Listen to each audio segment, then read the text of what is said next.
Dear students, कल के previous lecture में अपन ने किसके बारे में बात की थी कि अपन ने निकाला था कार्तीय निर्देशांक पद्धति में डाइवर्जेंस। तो डाइवर्जेंस क्या लिखा था? Divergence of A equals to del dot A. Divergence A equals to del dot A vector. इसके बारे में इसका पूरा व्यंजक अपन ने कल की क्लास में ड्राइव कर लिया था।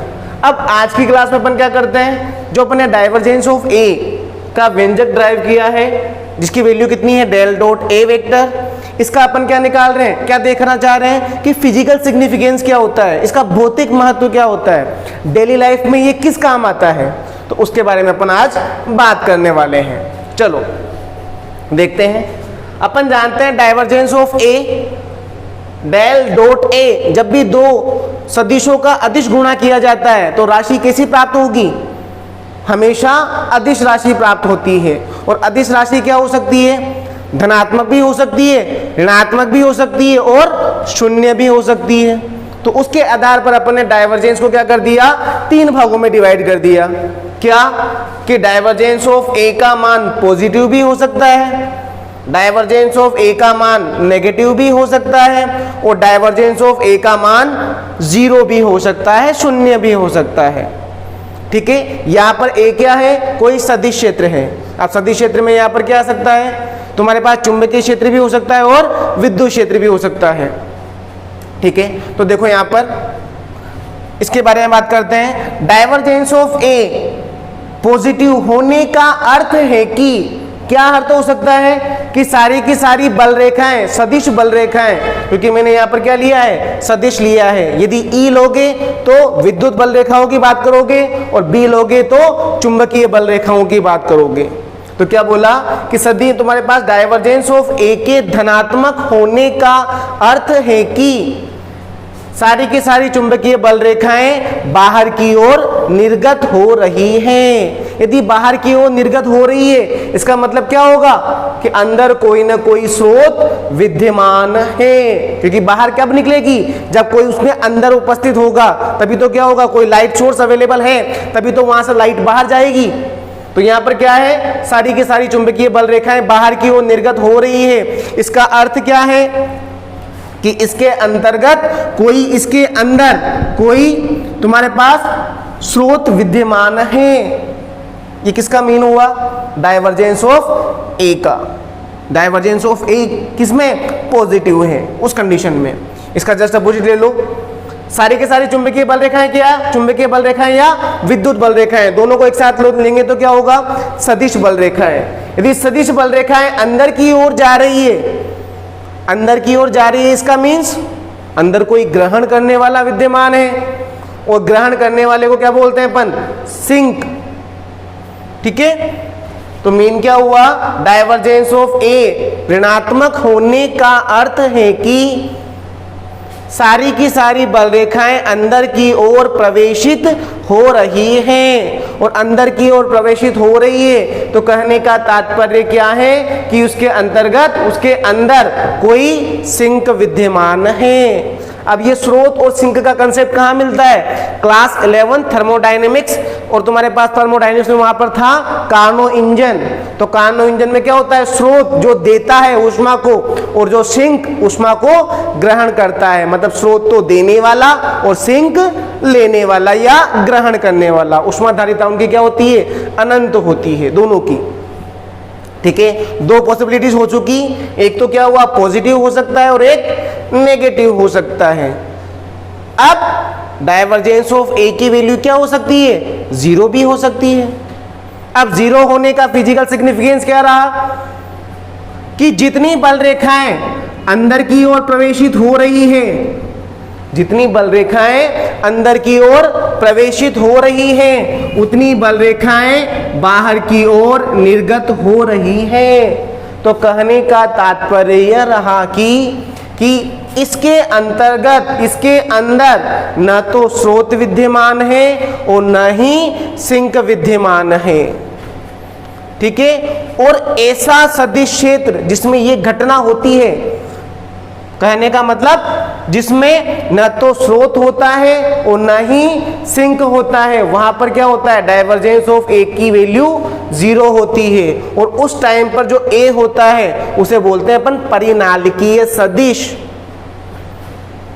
आधे नंबर के डेफिनेशन के लिए काफी इंपॉर्टेंट होता है कि ऐसा सदिश क्षेत्र जहां पर डाइवर्जेंस ऑफ ए का मान कितना होगा, जीरो होगा, मतलब न तो वहां पर स्रोत विद्यमान होगा और न ही सिंक विद्यमान होगा। कहने का मतलब है उस सदिश क्षेत्र का डाइवर्जेंस कितना होगा, जीरो होगा।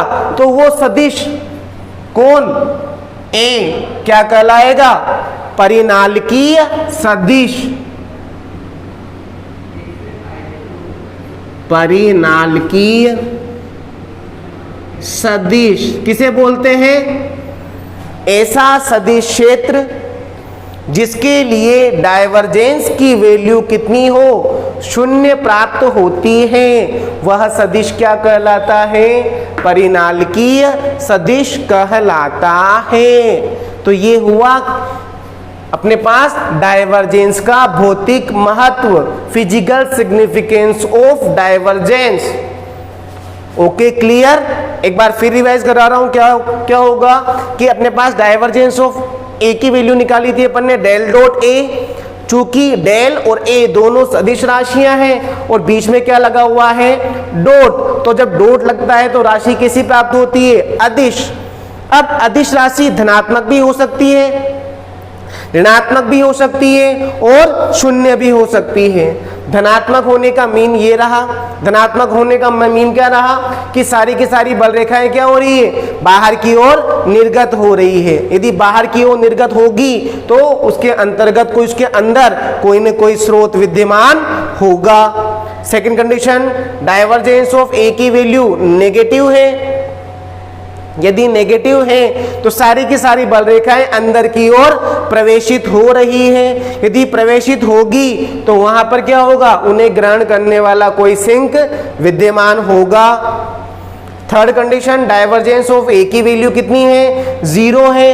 तो यहां पर क्या होगा, सारी की सारी जितनी बल रेखाएं अंदर की ओर प्रवेश करती है उतनी की उतनी बल रेखाएं क्या हो जाती हैं, बाहर की ओर निकल जाती है। तो उस कंडीशन में क्या होता है, उस सदिश क्षेत्र का डाइवर्जेंस जीरो हो जाता है। और सदिश क्षेत्र का डाइवर्जेंस जीरो हो गया तो उस सदिश क्षेत्र को क्या बोलोगे, परिनालिकीय सदिश।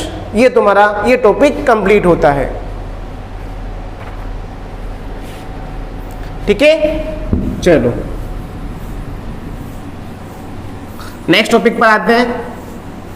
नेक्स्ट टॉपिक है तुम्हारे पास गाउस की डाइवर्जेंस प्रमेय।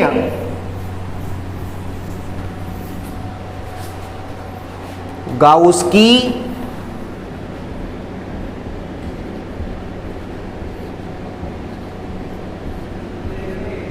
डाइवर्जेंस प्रमेय।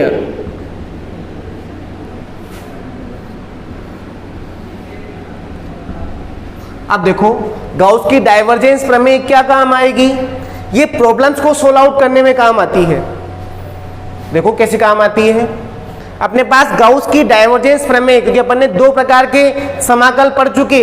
एक तो क्या पढ़ा, पृष्ठ समाकल पढ़ा हुआ है, phi equals to A dot ds, पृष्ठ समाकल पढ़ा था जिसमें फ्लक्स आया था।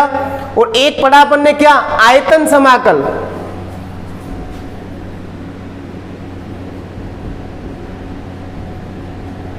ये रहा, ये तुम्हारे पास क्या है, आयतन समाकल। तो पृष्ठ समाकल हो गया, आयतन समाकल हो गया।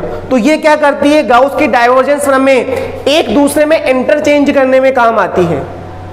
कहने का मीन क्या हुआ, सुनो इसकी परिभाषा क्या होगी कि गाउस की डाइवर्जेंस प्रमेय का उपयोग पृष्ठ समाकल को आयतन समाकल में या आयतन समाकल को पृष्ठ समाकल में परिवर्तित करने में काम आती है। कहने का मीन क्या हुआ, पृष्ठ समाकल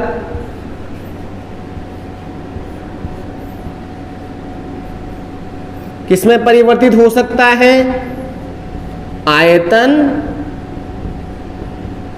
समाकल में।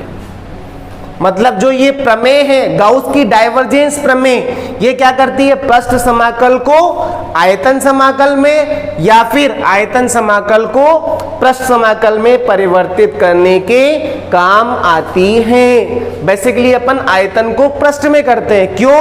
क्योंकि आयतन क्या है, 3D होता है, मतलब इसमें 3 एक्सिस होते हैं, x, y व z, जबकि पृष्ठ में क्या होगा, 2 एक्सिस, x एंड y या y एंड z जो भी है।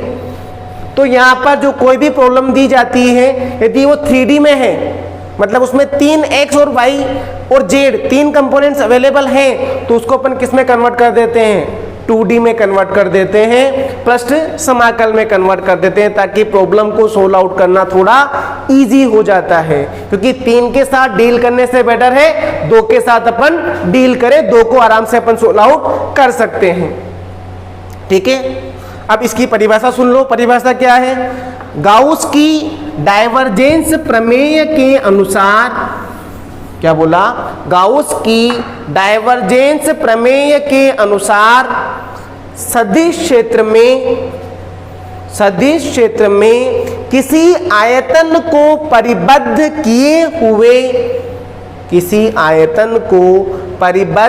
किए हुए सदिश क्षेत्र के पृष्ठ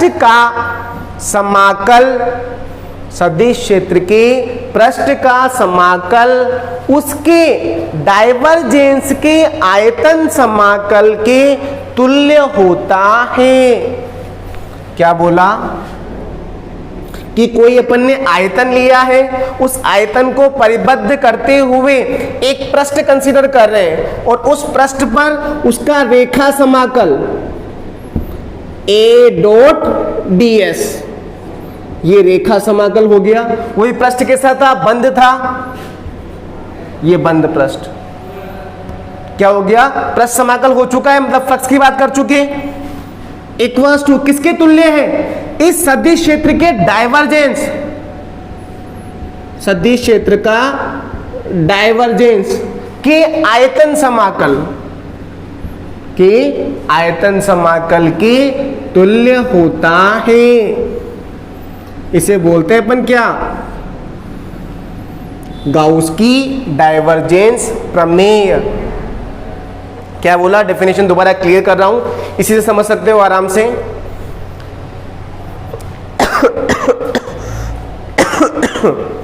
गाउस की डाइवर्जेंस प्रमेय के अनुसार किसी आयतन को परिबद्ध किए हुए स्थिर बंद पृष्ठ के पृष्ठ समाकल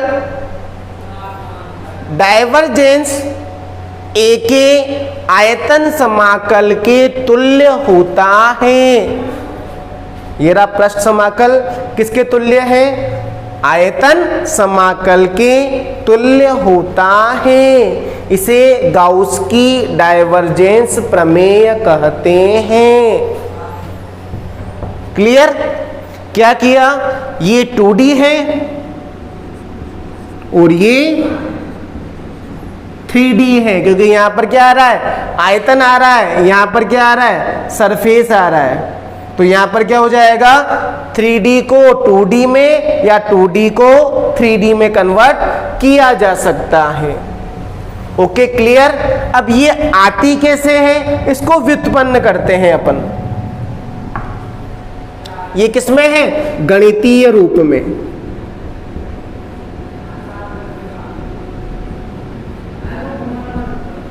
गणितीय रूप में क्या है, मैथमेटिकल डिस्क्रिप्शन है किसका, गाउस की डाइवर्जेंस प्रमेय का। ये रहा, एक दो बार एग्जाम में आधे मार्क्स में पूछा भी गया है कि गाउस की डाइवर्जेंस प्रमेय का गणितीय रूप लिखिए, तो ये एज इट इज लिखना था वहां पर, जिसमें तुम्हें हाफ मार्क्स कवर हो जाता। ठीक है, चलो आप इसकी क्या करते हैं, उत्पत्ति करते हैं, प्रूफ कि आता कैसे है। गाउस की डाइवर्जेंस प्रमेय की उपपत्ति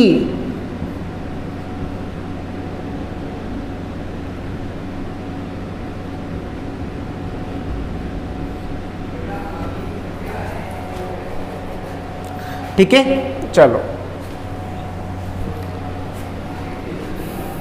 इसके पहले अपन क्या करते हैं, सबसे पहले कोई आयतन लेना होगा, कोई फिक्स आयतन, उसको परिबद्ध करता हुआ कोई पृष्ठ कंसीडर करते हैं।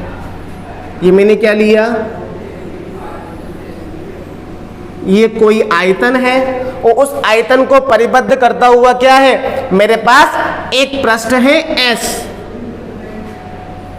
क्या लिया, कोई आयतन है, कोई निश्चित आयतन है, उस निश्चित आयतन को परिबद्ध करता हुआ, चारों तरफ से पैक करता हुआ क्या ले लिया, कोई पृष्ठ लिया है, उस पृष्ठ का नाम है कितना, S। और इस पर, इसके अंदर जो उपस्थित है उसमें क्या है, सदिश क्षेत्र का नाम कितना है, A वेक्टर। A vector. अब डायरेक्टली तो अपन निकाल नहीं सकते हैं, तो क्या करते हैं, इस पृष्ठ को अपन छोटे छोटे अल्पांशों में विभक्त करते हैं।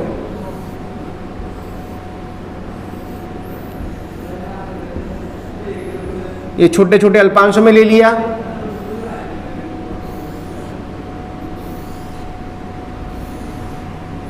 जैसे ही अल्पांशों में लिया तो छोटे छोटे पृष्ठ बन चुके हैं यहां पर, एक ये, एक ये, एक ये, एक ये। मानते हैं कि ये पृष्ठ क्या है, काफी बड़ा है, n अल्पांशों से मिलकर बना हुआ है। कितने से, स्मॉल n अल्पांशों से। तो यहां पर क्या करते हैं, ये कौन सा पृष्ठ हो गया, S1, ये कौन सा पृष्ठ हो गया, S2, ये S3 एंड सो ऑन। ऐसे कैसे इसमें काफी सारे पृष्ठ विद्यमान हैं। तो अपन ने क्या बोला, और इसके अंतर्गत जैसे यहां पर टोटल पृष्ठ कितना था, S था, तो सदिश क्षेत्र का मान कितना लिया था, A वेक्टर। यदि अब अल्पांश S1 पृष्ठ लेते हैं तो इसके अंदर सदिश क्षेत्र का मान कितना हो जाएगा, A1 वेक्टर, यहां पर A2 वेक्टर, यहां पर A3 vector and so on. तो इसका अपन थ्योरेटिकल डिस्क्रिप्शन देख लेते हैं। माना किसी आयतन को परिबद्ध किए हुए बंद पृष्ठ S पर विचार करते हैं, जिसका सदिश कितना है, जिसका क्षेत्र सदिश कितना है, A वेक्टर है। अब इसको छोटे छोटे अल्पांशों में विभक्त किया जाता है, छोटे छोटे अल्पांशों में विभक्त किया जाता है, जहां पर सदिश क्षेत्र क्रमशः A1 vector, comma A2 vector, comma A3 vector and dot dot dot AN vector है। तब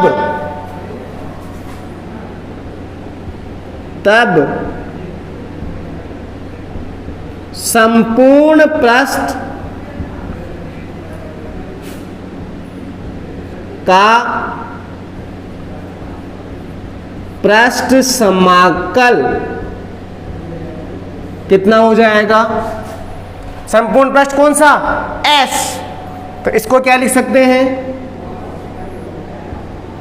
A vector dot DS vector, और पृष्ठ कौन सा है, S, और तुम्हारे पास क्या है, क्लोज्ड है, पूरा पथ क्या है अपने पास, क्लोज्ड है, इसलिए अपन ने क्या कर दिया, क्लोज्ड कर दिया, equals to.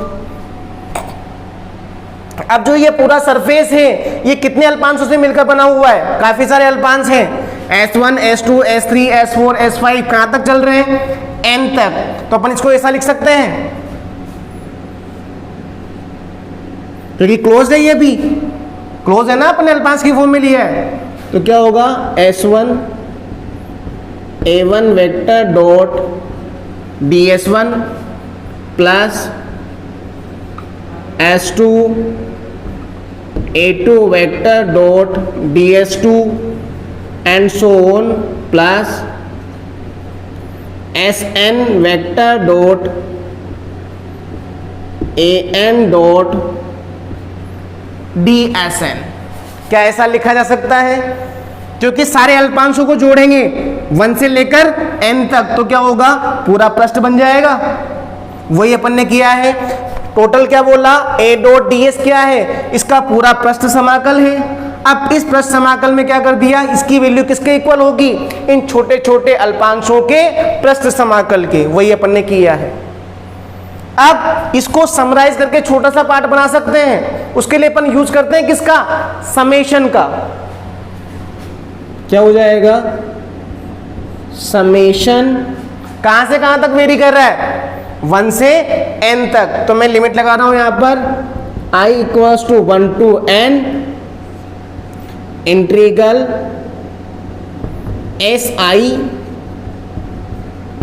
ai dot dsi। क्या ऐसा लिखा जा सकता है, हाँ जरूर, क्योंकि समेशन का मीन ही क्या होता है, अपन इसको खोलते हैं तो वैल्यू चेंज करते चलते हैं। फर्स्ट टाइम क्या रखोगे, i इक्वल्स टू 1, तो कितना मिलेगा, s1 a1 dot ds1 plus, summation का मीन प्लस होता है। फिर i बराबर कितना रखना है, 2, तो कितना हो जाएगा a2 डॉट ds2, यहां पर कितना आ जाएगा s2 एंड सो ऑन, कहां तक, n तक। अब देखो यहां पर इसके बाद नेक्स्ट स्टेप क्या आ रही है, i equals to 1 to n integral ai dot dsi multiply किससे किया, dvi से, और डिवाइड भी किससे किया, dvi से। कर सकते हैं, वापस कैंसिल आउट होकर वही बनेगा। कैलकुलेशन के लिए अपन ने ऐसा किया है, dvi से क्या किया, मल्टीप्लाई कर दिया, और dvi से ही क्या किया है, डिवाइड किया है। तो देखो इसको रफ कर दूं, हाँ रफ कर देता हूं क्योंकि हो नहीं पाएगा वहां पर। चलो अब देखो यहां पर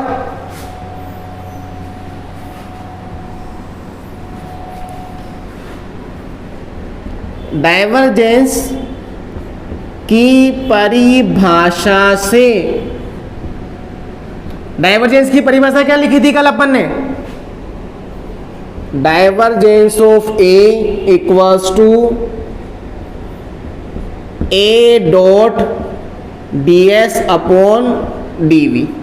क्या यही थी,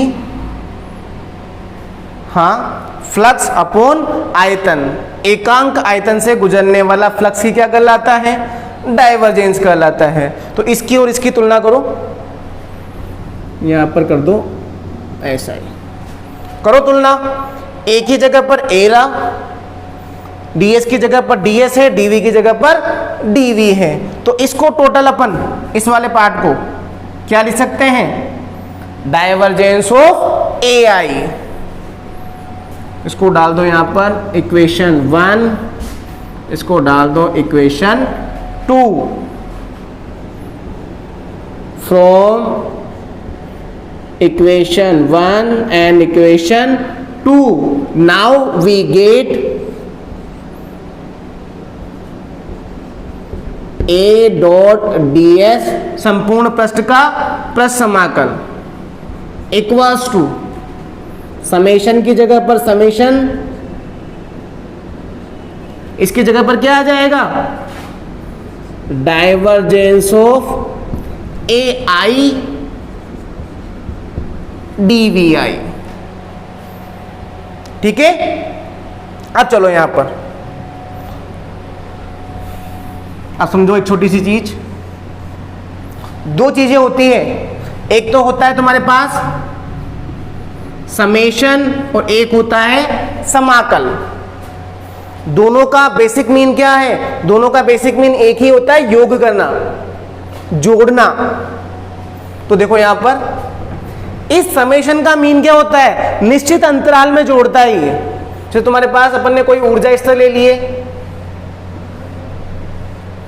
1 2 3 एंड 4, ठीक है, तो मैं समेशन की वैल्यू लगा दूं कहां से कहां तक, 1 से 4 तक। तो ये क्या करेगा, 1 वाले ऊर्जा स्तर पर जितने भी परमाणु हैं उनको जोड़ेगा, फिर 2 वाले पर जोड़ेगा, 3 वाले पर जोड़ेगा, मतलब पर्टिकुलर संख्या पर जोड़ेगा। इसे अपन बोलते हैं ये Si है, ये तुम्हारे पास S1, ये S2, ये S3, ये S4। तो इसकी वैल्यू क्या हो जाएगी, S1 plus S2 plus S3 plus S4। ठीक है, मतलब जब इनके बीच में गैप अवेलेबल है कितना गैप, जिसकी मापन अपन खुद कर सकें, जिसका मापन अपन कर सकें, तो उसके लिए तो किसका यूज किया जाता है, किसका, समेशन का। एक तरह से विविक्त फलनों के लिए अपन किसका यूज करते हैं, तुम्हारे पास समेशन का, क्योंकि विविक्त फलन मतलब उनके मध्य गैप अवेलेबल है और इतना गैप है कि अपन उसका मापन अपन ज्ञात कर सकते हैं, उसका मापन अपन निकाल सकते हैं।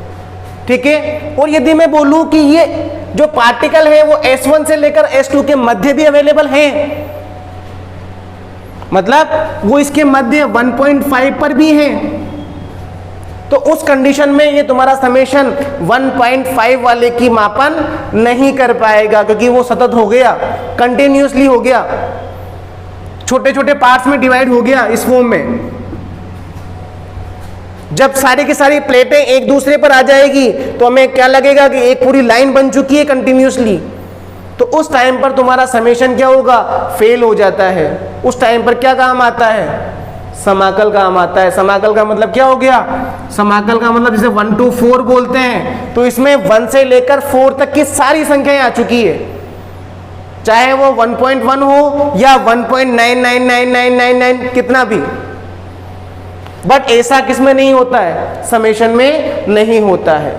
और ये कब लागू होता है, जब मध्य अंतराल है वो काफी कम हो जाए, बहुत माइनर हो जाए, जिसके मापन अपन नहीं कर सकते। तो वही चीज मैं अप्लाई यहां पर करने वाला हूं, इसलिए उसको समझाया है। तो देखो यहां पर क्या बोला, यदि dvi टेंस टू 0 हो तो समेशन को समाकल में परिवर्तित किया जा सकता है। तब क्या मिलेगा, A dot ds equals to volume of V, क्योंकि V से कंक्लूड किया हुआ है, डाइवर्जेंस ऑफ A dV, क्योंकि जब क्या कर दिया, सबको एक कर दिया तो I वाली टर्म हट जाएगी। ठीक है। तो यहां पर क्या बोला, जब dvi टेंस टू मतलब उनके मध्य अंतराल क्या है, किनके मध्य, जो अल्पांशों के मध्य अंतराल है उसका वॉल्यूम काफी कम है, तो सारे के सारे क्या होंगे, एक दूसरे के पास आ जाएंगे, और पास आते हुए हमें कैसा प्रतीत होगा कि पूरी की पूरी कंप्लीट एक ही आयतन है, एक ही लाइन है या एक ही आयतन है। इसलिए अपन ने क्या कर दिया, उस समेशन को हटाकर किसका यूज किया, समाकल का। और जो अपन ये निकला है A dot ds equals to समाकल किसका, डाइवर्जेंस ऑफ A dv, ये क्या चीज है, स्टार्टिंग में क्या लिखा था, गाउस की डाइवर्जेंस प्रमेय। तो इस प्रकार ये गाउस की डाइवर्जेंस प्रमेय क्या होती है, व्युत्पन्न होती है, इसकी उत्पत्ति की जाती है, इसका प्रूफ होता है।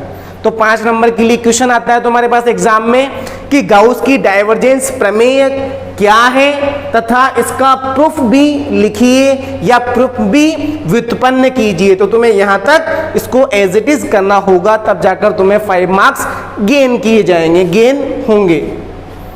ठीक है।